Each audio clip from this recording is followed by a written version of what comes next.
Okay, now we're going to talk about another document you're going to need, and that is called a visa. And a passport. A passport applies to your country, the country you are from. The visa applies to the country you are traveling to. So in this case, we're traveling to Turkey. The Turkish consulate has to award you with a visa for entry into Turkey. So there's different ways to do this, and the simplest that's available right now is what is called an e-visa, and you can do it right online, and it's this screen I have open here. There's other things. You have to have your passport first.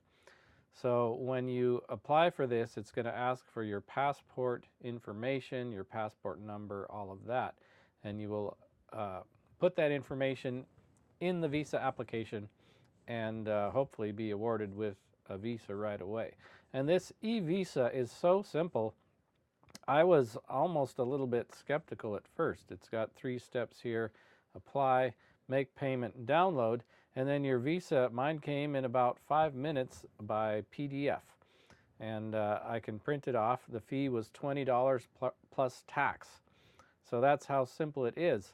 And I called Brother Jason DeMars, who works in Turkey. He's a missionary there and travels there often. I said, "Is this e-visa legit?" Because it seemed a little bit too easy. He says, "No, absolutely, that's how it works." And as you read the instructions, you see you don't even really have to have the paper visa. You can have an electronic copy and use that for entry. I might have an electronic copy, but I am definitely going to print off and bring with me a paper copy. I don't trust electronic things. They can disappear and then you're really stuck. So I'll have a paper copy and be able to present it either way. When you enter that country, they're going to want to see your passport and your visa. And you got to make sure you've got that exactly right.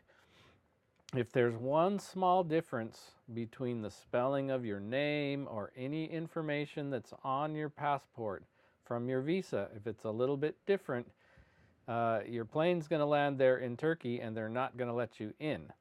Or they might, but you might have a real hassle. So make sure, be very careful when you apply for this visa that you get all the information exactly correct, and hopefully you'll get yours just emailed to you very quickly, just like mine.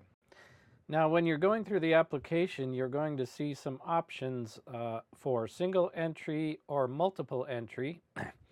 I picked multiple entry, and I recommend that, and I'll tell you why. With single entry, you have to say exactly when you're entering the country and when you're leaving.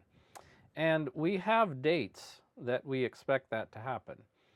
But if those dates were to change a little bit, then your visa, you'd have to reapply for a new visa. So if you apply for multiple entry, when I applied for it, it gave me a 180-day window. And during that window, I can enter multiple times. There was no difference in cost. It was $20 either way. So just give yourself a little wiggle room. Apply for the multiple entry, get as much space, time as you need, and avoid any potential of that problem. Now, before we leave this topic, one more thing. This is a word to the wise, and you see here a picture of my visa. Now, visas and passports in some parts of the world are desirable, and because of that, they can be stolen. So you need to protect that. I wouldn't let other people see your passport number or your visa number or see where you keep it.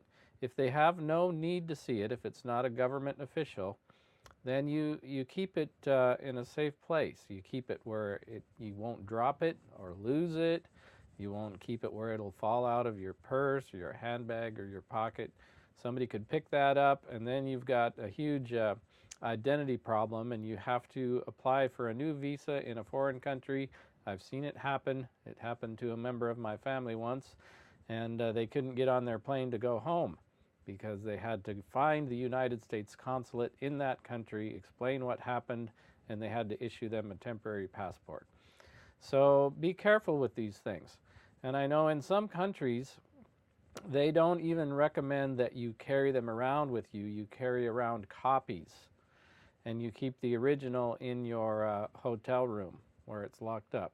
You carry around a copy, then no one can steal your visa or your passport. I haven't heard that kind of warning in Turkey, but just a word to the wise, general practice when you're traveling overseas. These are very important documents. Make sure they don't fall into the wrong hands. So passport, visa, and then in the next video we're going to talk about plane tickets for those who have never done that. All right, so let's keep moving on with this.